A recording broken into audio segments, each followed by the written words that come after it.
Welcome to the wonderful world of wine. We are your hosts, Mark Lindsay and Kim Simone, exploring all things wine with you. We are a program that is sponsored by Franklin Public Radio, and you can find us on Facebook at The Wonderful World of Wine.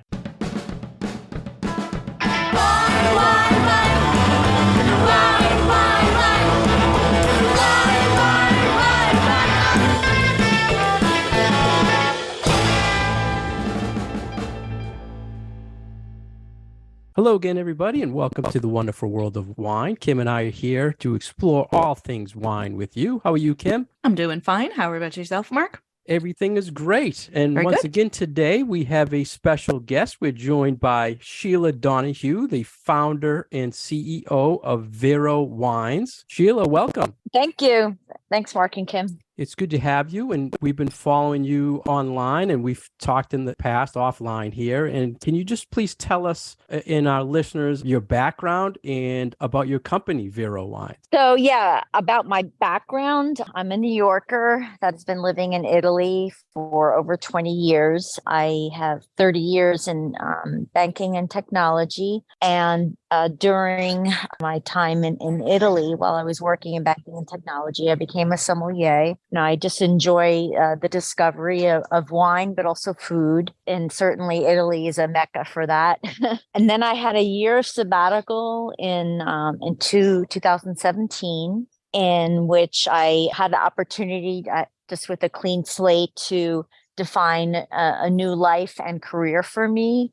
And I didn't intentionally want to go into the wine industry, but during that year sabbatical, that's what the path was leading me to. I suppose I was following my passion. You could say also an interest and passion in innovating and helping small companies that have something really nice to offer. So I founded Vero Vino in 2018 to seek out and import in wines and olive oils from small farmers that were missing from the U.S. market. We talk a lot about sort of the many, many ways that people get involved in the wine industry. And it's always so interesting to me to hear it's like person after person after person, their individual stories. Everybody sort of comes at it with a different background, or you started in another industry, but there was always this sort of underlying interest or passion. And I think that your story where you were in a different industry and then you're like, and I became a sommelier. It's like we hear that an awful lot. Like there's just this something about wine that really draws people to it. And I love this idea of innovation and doing something new and searching for these things that aren't available in our market. And it's one of these things that it's hard with the way that we sell and distribute and get wines into people's hands in the United States, that there's so much out there that we don't really have the opportunity to see and taste. Yeah, I mean, I subsequently learned a lot about the U.S. market with wine, which really it was an eye-opening experience. I could tell you some stories, but I must say there is a sort of like a geeky element with wine. And because I was working in banking, credit risk management, technology was very like analytical type of, very structural type of job. I think the industry tends to draw kind of people that are analytical, let's say, and love facts and discovery and stuff like that. It kind of draws all kinds, right? Like there are some people who are exactly that way. And it's like, oh, give me another class that I can take and kind of absorb more information. And I think that it's so broad that it's open to people who have all sorts of skills and all sorts of, kind of mindsets when it comes to wine. Yeah. But definitely appeals to those of us out there who are self-proclaimed geeks, I will say. Sheila, it said that, and I believe I got this maybe from your website, but it said that less than 1% of wines make it to the U.S. shelves. So I wanted to ask you, it took myself a long time in the wine world to kind of get an understanding of the differences in the value of small production, authentic wines. And I'm curious, where did you discover the passion to seek those products out, and how did you find them? Well, I was fortunate to be in Italy, where there's so many, like most of the people making wine are small. They're people farming their land and are following a tradition for generations. That's really what what's my background in the wine industry, initially. Then when I started to, after I actually came up with the idea for my business, I kind of started to discover these facts like the one that you cited. And let's just say it's not, let's just face it, like wine, especially if you're talking about wine in a bottle, it's not easy to even just to deliver that. It's a product that's breakable, and you need to be careful with the temperature and stuff like that. It's heavy. So I get why it is difficult to get a certain wine into your local store, also because of limited shelf space and stuff like that. So when I started my company, I during that year of sabbatical, I was trying to figure out a business model that would be successful for small producers, because it is an economies of scale business. And so came up with this business model in which really the only limitations would be a legal limitation. And so I established my business in California, so that way I could deliver direct to consumer more easily. However, the model is omni-channel. So we were seeking out distributors state by state, and, wine stores and restaurants where we self-distribute, which is in California. And then I also do the selling in the state of New York under a certain distributor. And then also we get the word out that's essential. Like the label doesn't do it justice. And actually focusing on small producers has a lot of benefit from different perspectives. But one is that the stories are fantastic. You don't have to invent a story. You just have to ask a couple of questions, and then unfolds a really interesting and beautiful background. I was going to ask what your presence in Massachusetts is like, since that's where we are, although we do have listeners all over the place. What's going on here in Mass? So we have a ambassador. Her name is Helen Gallo. I know you Helen. might. Okay, good. Small world. The wine industry is a very small world. Yes.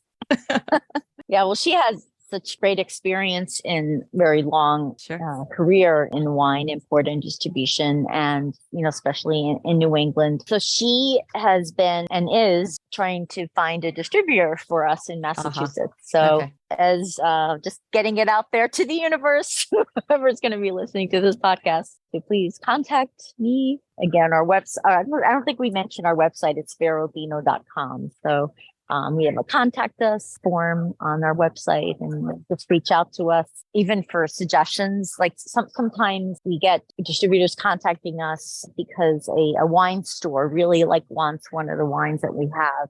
Mm-hmm. And then they'll reach out to a distributor who reach out to us. So just to give our listeners a quick refresher on what we were talking about with distribution, wine works, alcohol works in general, as under this system called the 3-tiered system, which means that an importer like yourself, Sheila, would have to sell to a company in our own state, who would then sell to restaurants and retailers before it could get into you, the consumer's hands.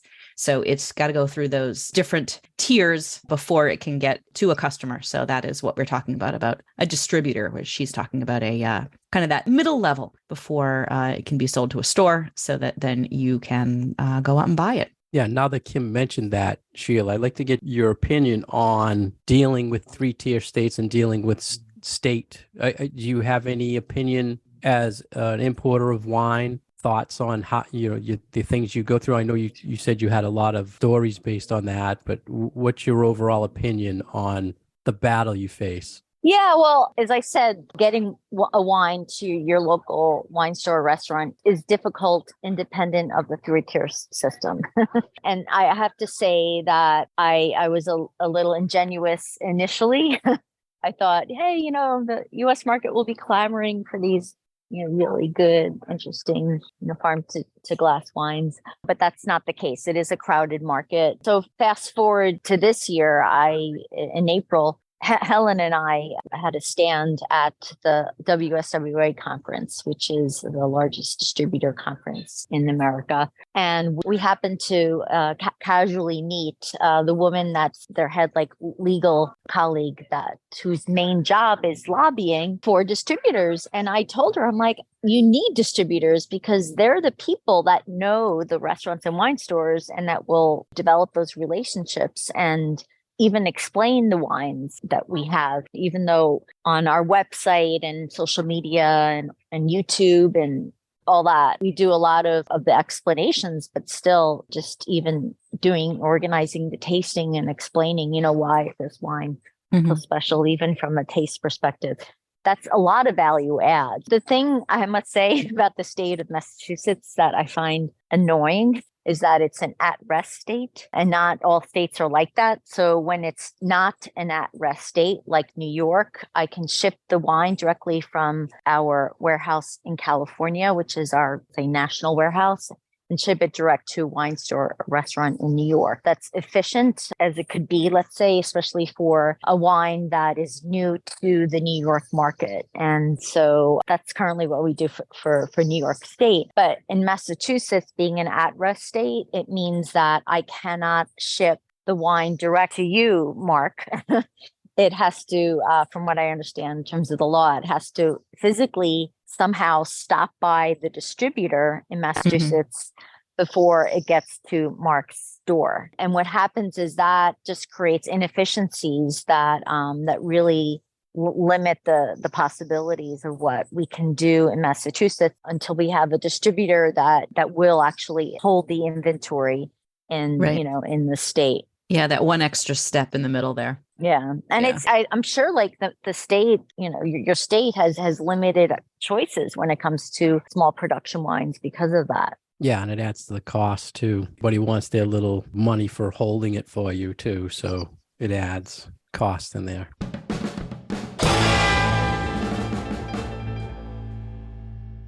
You're listening to The Wonderful World of Wine, and we are your hosts, Kim and Mark. You can find more information about Mark at his website, franklinliquors.com, and more information about myself at commonwealthwineschool.com. You can find our past episodes on SoundCloud and iTunes, and we are supported by Franklin Public Radio. This week we are speaking to our special guest, Sheila Donohue, and her website is verovino.com. Hello, and welcome back to The Wonderful World of Wine. We are here with our special guest, Sheila. Mark and I have been asking her some questions about her import company, which focuses on small producers. And did you start with Italian wines and then sort of expand from there? So what's kind of the makeup of not only the types of wineries that you represent, but kind of where are they located in the world? Yeah, so it's a Italian heavy portfolio because of the fact that I still lived there. It's where I became a sommelier, and I also became an official Italian wine ambassador with the Vin Italy International Program.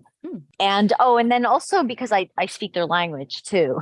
That's helpful. So yeah, it definitely helps. And then slowly we started to, and we have been expanding to include other countries. And I do have to say that the impetus was were clients that said, "Hey, I want wine from Spain or Portugal, etc." So that is frankly the driver for expanding into other markets. Because of that is it's somewhat a market-driven model where there are requests, then I'll respond to it. I have a client in LA who asked for a Bracchetto d'Acqui. That's a aromatic red sweet sparkling wine from Piedmont, and that put me on a hunt. It's like foraging, and I wind up finding this small producer that's 4 generations, Ivaldi. And then not only did I taste his Bracchetto, but then I also tasted the other wines that he had. And then, and then we brought in really most of his wines. I just want to add something about that Bracchetto that we got in a year ago, that it is on VinePair's top 13 sweet wines of 2023. Very and cool. So that is very gratifying for a couple of reasons. So one is that it was never in the US before until a year ago. But also, I think one of the value adds that personally provide is it's almost like I feel that not only are there certain wines that are missing from the US market, but also certain styles. I think that the selection of sweet wines in America isn't that good. We actually have 2 of the 13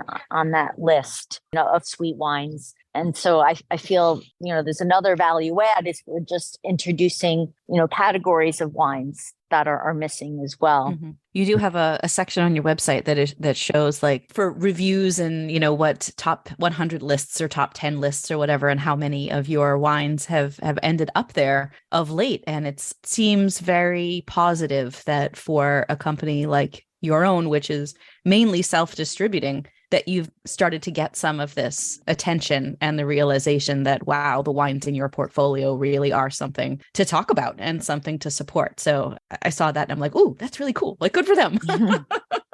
Very excellent. Thank you for mentioning the Brichetto, because that's my case wine I have in my house all the time. I really like Brichetto too. Yeah. Oh, it's so yummy.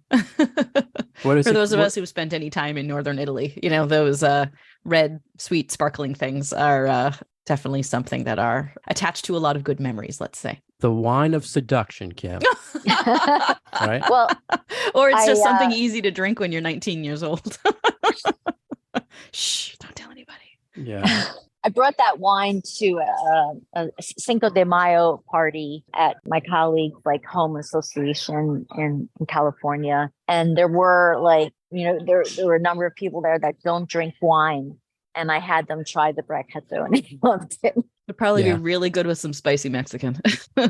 Yeah. So Sheila, tell us, what's the process when you import into the US? What do you have to do? Like, I'm a huge wine label geek. Do you have to do all the submission to the TTB for everything that you're bringing in and all the paperwork, or the wineries have to do that to get it to you here? Yeah, no, we do that. So, I tell people there's a lot of complexity, a lot going on under the hood in this business. So, so basically what I work with the producers is I'll just take whatever front label that they have. I don't ask them to change it. And of course I make suggested changes to the back labels. So that way they get approval from the government. That procedure is really can be really time consuming and a bit frustrating because of all the parties involved. So basically it's not just myself using US government system dealing with the producer, but also the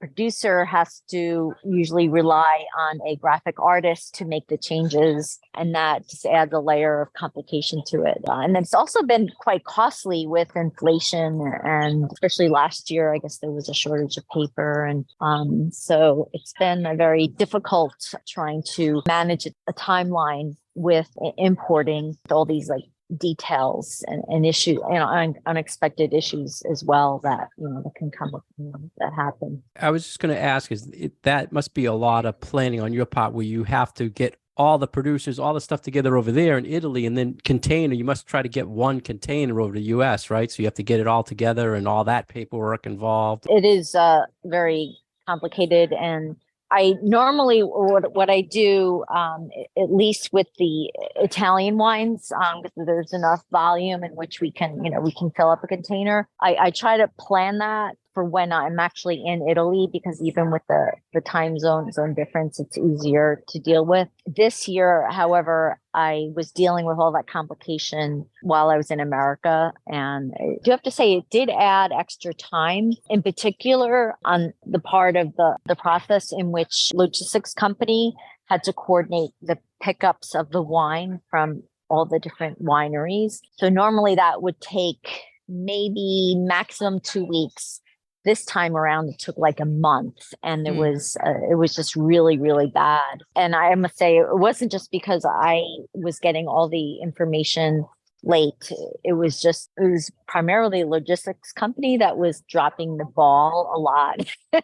And in fact, the container came in late because of those logistics problems. And then there were strikes in the LA ports. I'm not sure if they're still happening. Hopefully not. But even 1 or 2 days of strike will just cause delays. And so there's at least a 4-day delay now in getting the container. I think this is nice for our listeners to hear, because, we hear about these things on the news, and I think sometimes it takes a little bit of time for people to understand, how does this thing I'm hearing about on the news have real world implication for me? But it does when you are going to the store and you want to buy something and it's not on the shelf. And this is, the realization of all of these things in our world are interconnected, even wine. So, it's not just about the flavor and how it goes with your food and whatever, but it's a real part of the economy. And I think it's nice to remind people about that every once in a while. Yeah, one of my kind of stories I tell people, and this was in the fall of 2021, which was a much worse time in terms of the supply chain issues. And so I was relying on this logistics company to handle the end-to-end delivery, so delivering it to my warehouse in California, and then knew about the blockage at the ports, right? Would ask the logistics company every couple of days what's going on. And then once they got the container to the port, there was more delays. And then I call up the logistics company and they said, well, we can't find a trucking company. And he said, if you can get a trucking company, then by all means, organize it. So I'm in my office in California. I see a truck go by. I flag it down. And I asked the guy, can you help? My container is down in LA. Can you bring it up? He said, I can't help you, but my brother has a trucking company. And I call his brother. His brother says, well, it's not a good time, blah, blah, blah. But since you're my brother's friend, I was so lucky, really. It's all timing.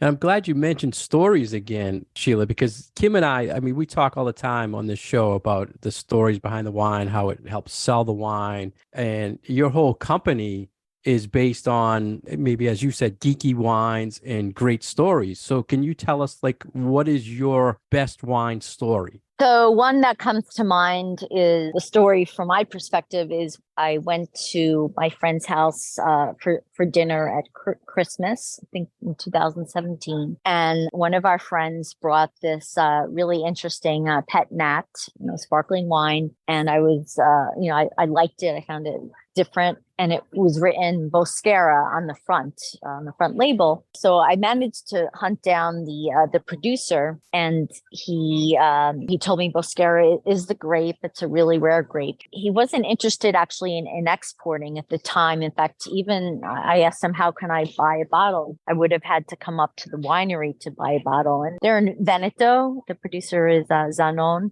And so it's basically the same region as the Prosecco wine region where this grape grows. In any case, fast forward to 2021, I reached out to him again. And fortunately, this time around, he was interested. And so we imported in the wine last year. It's Bosquera Pet Nat. And there's only 15 acres of it in the world. And as far as I know, there's only 2 producers, and the other producer isn't in America. So wow. I think we were the first to import the grape into America. Wow. Well. See, that's a story. Yeah. I wanted to ask you how you choose or how you decide either which producers to work with or which individual wines to bring in. We get the question every once in a while of, well, if I like this wine, how am I going to find another one that I'm going to like? And one of the ways that we can tell people is, well, if you've tasted a bunch of things from a particular importer and you like sort of the style of things that they bring in, then flip the wine over, look at the back label, see who the importer is, and maybe go with something else from them in the future. And I know that doesn't always work, because you might not be bringing things in based on sort of a style profile that you're looking for, but these other sort of the background stories and how long they've been around and how are they farming and sort of these other factors. So I was just curious about how you make that decision of who to bring in to the United States. So, yeah, I can give you like an example of last year in the summer. I wasn't able to do a whole lot of traveling last summer. My home was in Bologna, but I did want to find some more producers. So I am a member of the Donne del Vino Association, Women of Wine Association. So I just kind of went through the member list and called up producers. One of my first questions, frankly, are they already in the U.S.? And not that we wouldn't import a wine in that wasn't in the U.S. yet, but that is a pretty strong criteria for us because we want it to be a complete full discovery. And also our business model works best if we are the national importers for these producers as well. So in any case, I'll ask them that. I'll ask them their farming method. And one of the big things this wasn't initially such a criteria, but most recently it has. I ask if they ferment with native yeast or if they add yeast to help with the fermentation. The reason why I asked that question is personally, I find a wine that is made with native yeast fermentation is more interesting. It expresses the terroir much better. But then also a number of our wine store and restaurant clients will only want wines that are made with native yeast fermentation. So having more of that in our portfolio will open more doors. Otherwise, we're kind of like limited a bit in terms of those to whom we can sell those wines. Then the next step is visiting the winery, getting to know the winery owners, who are typically the people that are farming their land. They're very hands-on. They're making the wine every so often. They'll have some sort of consultant that is like a winemaker, let's say, is more of a technical winemaker, but the people actually doing the job is usually the winery owners. From there, I taste the wines and then I find out how much they cost. So the wines have to be also a reasonable price. And I say reasonable, all of our wines are premium. However, I don't want them to be way over the top expensive. Then it's difficult to sell as well. And then probably the final thing is really, can I really work with this producer? We're like partners, and we're partners for many years. My company's 5 years old now, and hopefully it'll just keep going. So I'm looking for wineries that will be working with us years to come. So the relationship aspect is also really important. And that's something that I think we hear time and time again about the wine industry, is that so much of it is about that personal connection, whether it's from the ground up and from the very start of the production process at the winery and in the vineyard, all the way to Mark's end of things, where you have someone actually putting the bottle in somebody's hand to take home to drink. Yeah. It's very interesting that you have all of these, I hesitate to call them criteria, but you've got sort of steps along the way, and you have things that need to fit in order for the winery and their wines to kind of fit what you're looking for. That's good information. Thank you. Yeah, and the yeast one is interesting for sure. Yeah, that I was not expecting that, but it does kind of go along with, it seems like your philosophy, just from seeing some of your value statements on your website, is, you're looking for these small producers that use a lot of either organic or biodynamic or sustainable farming methods. And I think the yeast thing kind of goes along with that. Yeah. And I do want to say that in general, focusing on small producers, there's a lot of benefits to it. I mentioned before about the stories that are behind them. But another aspect is that they are farming their own land, and they are treating their land in the best way possible. They also are making a product that they're going to be drinking. It's going to be on their dinner table. They're going to be serving it to their family and guests. So it's going to be a wine also made with the minimal, intervention. Yeah. It's like home cooking, but on a different scale. Yeah. Sheila, let's talk briefly, Vero Wines. You import and sell olive oil. Can you just briefly tell our listeners the real connection with wine and olive oil and what they should know about olive oil? Yeah, so I started to import in olive oil because when I initially moved to Italy and I would come back to family, functions, showers and all that kind of stuff, I would bring with me some really nice bottle of extra virgin olive oil. And we would serve it at the party, whether it was some sort of caprese salad or whatever, or with bread. And people would just really, really like it. And so I realized that these really good olive oils are missing, from the US market. I mean, of course, there are some, you can find. One of the problems with olive oil is there's good extra virgin olive oil and there's so extra virgin olive oil. And a lot of Americans think, if it's just extra virgin olive oil, then it's the same, independent of brand or producer that you buy.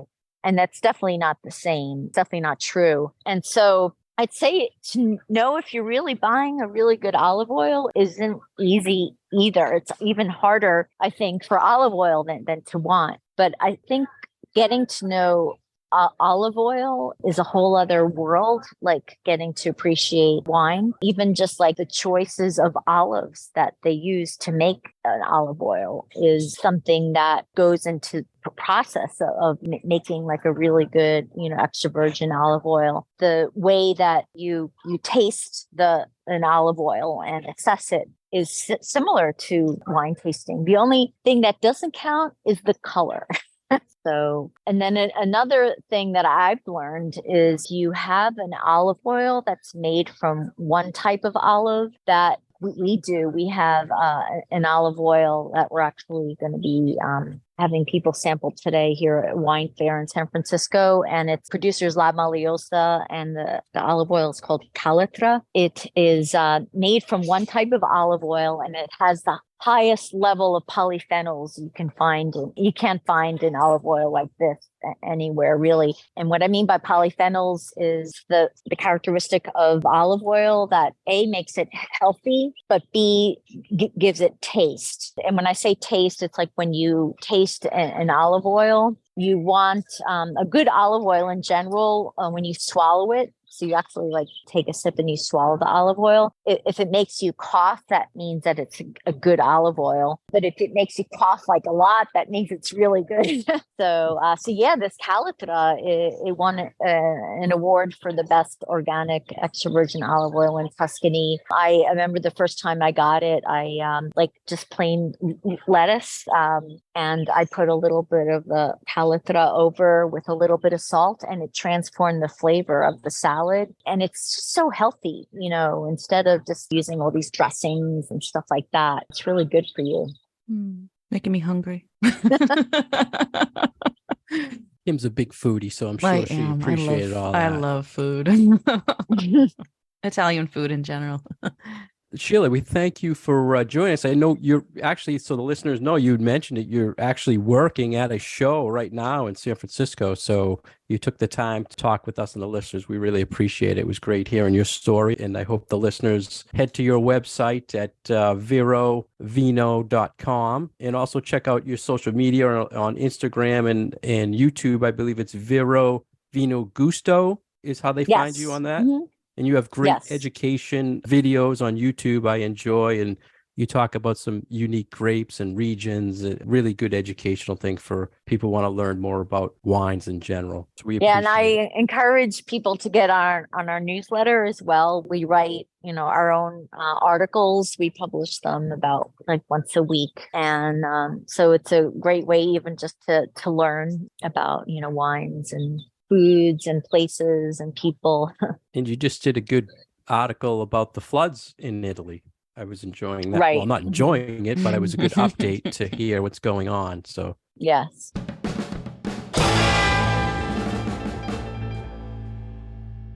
Thank you for joining us today on The Wonderful World of Wine. We've been your hosts, Mark Lindsay and Kim Simone, exploring all things wine with you. Today, we had a special guest, Sheila Donohue, Vero Wines. You can find her at verovino.com. For more information about Kim, she's at commonwealthwineschool.com.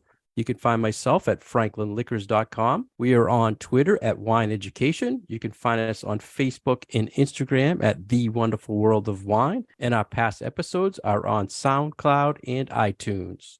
Cheers. Cheers. Wine, wine, wine.